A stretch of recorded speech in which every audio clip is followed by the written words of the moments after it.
अस्सलाम क्लास, कैसे हैं आप सब। उम्मीद है कि खैरियत से होंगे और आप देख रहे हैं सबा 786 academy YouTube channel.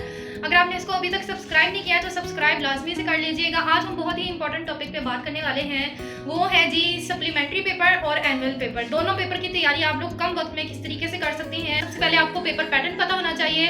Paper pattern में आपकी जो है वो दो बुक्स हैं, शॉर्ट स्टोरीज एंड प्लेस, और दूसरी बुक है आपकी पॉइंट्स की। और इन्हीं में से आपका जो पेपर ए है, सेक्शन ए है, वो आएगा। जो पेपर बी है उसके लिए आपका एक पैराग्राफ आएगा, अनसीन पैराग्राफ होगा, जिसकी आपने कंप्रीहेंशन करनी है। यानी कि कंप्रीहेंशन जो पैराग्राफ आपको आएगा उसके आपके 5 सवाल होंगे, वो आपने करने हैं। और एक सवाल होगा आपका प्रेसी का, तो आपने वो प्रेसी करनी है। प्रेसी क्या होती है? 1/3 होती है। मतलब कि फॉर एग्जाम्पल सबसे पहले मैं पेपर बी समझा देती हूँ, ठीक है, ताकि पेपर ए समझाने में थोड़ा टाइम लगेगा। तो वो आप जो है सबसे पहले पेपर बी समझ लीजिए।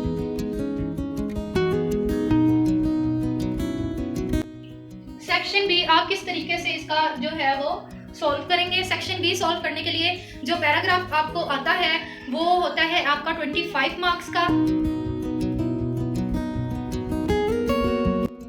सेक्शन बी जो है उसमें आपका क्वेश्चन नंबर जो 4 होगा वो होगा कंप्रीहेंशन पैराग्राफ का। 25 मार्क्स का आपका जो है वो आपका पैराग्राफ आएगा। ये मेरे पास जो है वो एक पेपर है, ठीक है। तो यहाँ से भी आपको मैं देख के बताऊंगी ताकि कोई मिस्टेक ना हो जाए। अच्छा जी, आपका ये पैराग्राफ होगा। फॉर एग्जाम्पल आपकी जो है वो 9 लाइनें आई हैं, ठीक है। 9 लाइनें आपको, 9 लाइन का जो पैराग्राफ है एक वो आपको दिया गया है, ठीक है। अब आपने प्रेसी कितनी करनी है? प्रेसी जो आपने करनी है वो आपने करनी है 3 लाइन्स की, ठीक है। ये आपका इतना जो है वो आपका पैराग्राफ आया है। जो आपने अटेम्प्ट करना है वो आपने करना है 3 लाइन्स में, ठीक है। 3 to 4 लाइन्स में आपने इसको कंप्लीट कर देना है। अच्छा, प्रेसी किस तरह से आपने कंप्लीट करनी है? सबसे पहले आप पैराग्राफ को रीड करें। उसको अच्छे तरीके से रीड करने के बाद अगर आपको उसका मतलब समझ आ जाता है, पहले तो आपने उसका मतलब समझना है, तो आप कोशिश करें कि आप उसको 2 से 3 मरतबा रीड करें और उसको मजीद अच्छे तरीके से समझने की कोशिश करें, ठीक है। अगर आप उसको समझ लेते हैं तो आप उसको आसान अल्फाज में अपनी जो इंग्लिश लैंग्वेज है उसके अंदर आपने उसको कन्वर्ट करना है और वो आपने यहाँ पे लिख देना है, ठीक है। इतना ज़्यादा भी मुश्किल काम नहीं है। अगर आप इसकी प्रैक्टिस करते हैं तो आप इसको बहुत अच्छे से अटेम्प्ट कर सकते हैं। उसके बाद जो आपने करना है वो इसके बल्कि प्रेसी से पहले आपके सवाल होते हैं, आप सवालों को हल करेंगे। 2-2 नंबर का एक सवाल होता है। आपके जो सवाल है कंप्रीहेंशन पैराग्राफ के, वो 5 आपके जो हैं वो सवाल आते हैं। 5 आपके सवाल होते हैं शॉर्ट।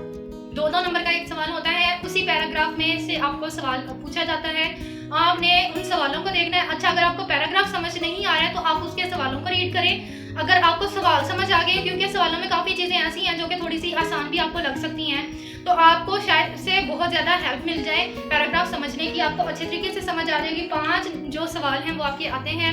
अच्छा, 4 सवाल पैराग्राफ में से ही होंगे। जो 5वां सवाल होगा वो पैराग्राफ का टाइटल आपने देना होगा।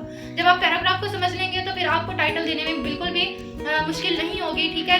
तो इस तरह से आपने अपनी प्रेसी को अटेम्प्ट करना है। जो 6 सवाल होगा वो होगा कि आपने पैराग्राफ की प्रेसी बनानी है। अगर 9 लाइनें हैं तो आपने 3 लाइनें करनी है, ठीक है। आपने 1/3 जो है उसका फार्मूला याद रखना है, ठीक है।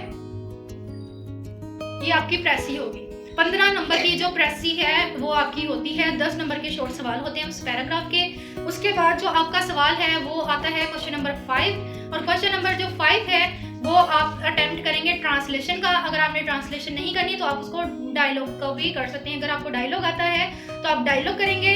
अगर आपको डायलॉग नहीं आता है तो फिर आपने क्या करना है, आपने ट्रांसलेशन करनी है। आपके मेक श्योर के सेंटेंसेस अच्छे होने चाहिए। अगर आपके प्रेजेंट इंडेफिनेट के पास्ट इंडेफिनेट के आ जाते हैं तो फिर आपने कोशिश करनी है कि आप उसकी ट्रांसलेशन कर लें। अगर आपको लगता है कि आपको थोड़े से ज़्यादा मुश्किल आ गए हैं सेंटेंसेस, तो फिर आपने डायलॉग कर लेना है। डायलॉग को आप प्रेफर दें तो वो ज़्यादा बेहतर होगा, क्योंकि जो ट्रांसलेशन है अगर आपकी गलत हो जाती है तो उसके जो है वो मार्क्स नहीं मिलेंगे। अगर आप उसको अच्छे तरीके से अटेम्प्ट नहीं करते हैं तो ये बहुत बुरा इफेक्ट पड़ता है पेपर पे भी। हाँ, अगर आपको अच्छे तरीके से आती है तो फिर आप उसको अटेम्प्ट कर लें। नॉर्मल आती है तो फिर भी अटेम्प्ट कर लें। अगर आपको डायलॉग नहीं आता है, डायलॉग से कम टाइम में जो आपके ट्रांसलेशन है वो हो जाएगी। अगर आपने डायलॉग करना है तो डायलॉग किस तरह से होगा? डायलॉग आपका तकरीबन 1 से 1.5 पेज का होना चाहिए। 15 नंबर की ट्रांसलेशन होती है और 15 नंबर का ही डायलॉग होता है। आप दोनों में से कोई भी कर सकते हैं, ये आपकी अपनी चॉइस है।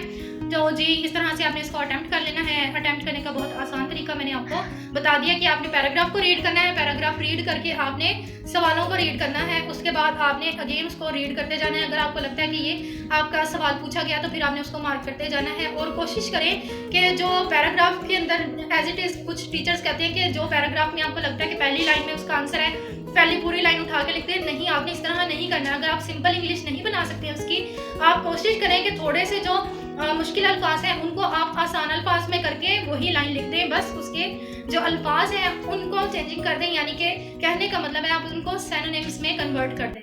आई होप कि मेरा समझाने का तरीका भी आपको समझ आया होगा। मिलते हैं नेक्स्ट वीडियो में, तब तक के लिए अपना और अपने प्यारों का ख्याल रखिएगा, दुआ में याद रखिएगा। अल्लाह हाफिज़।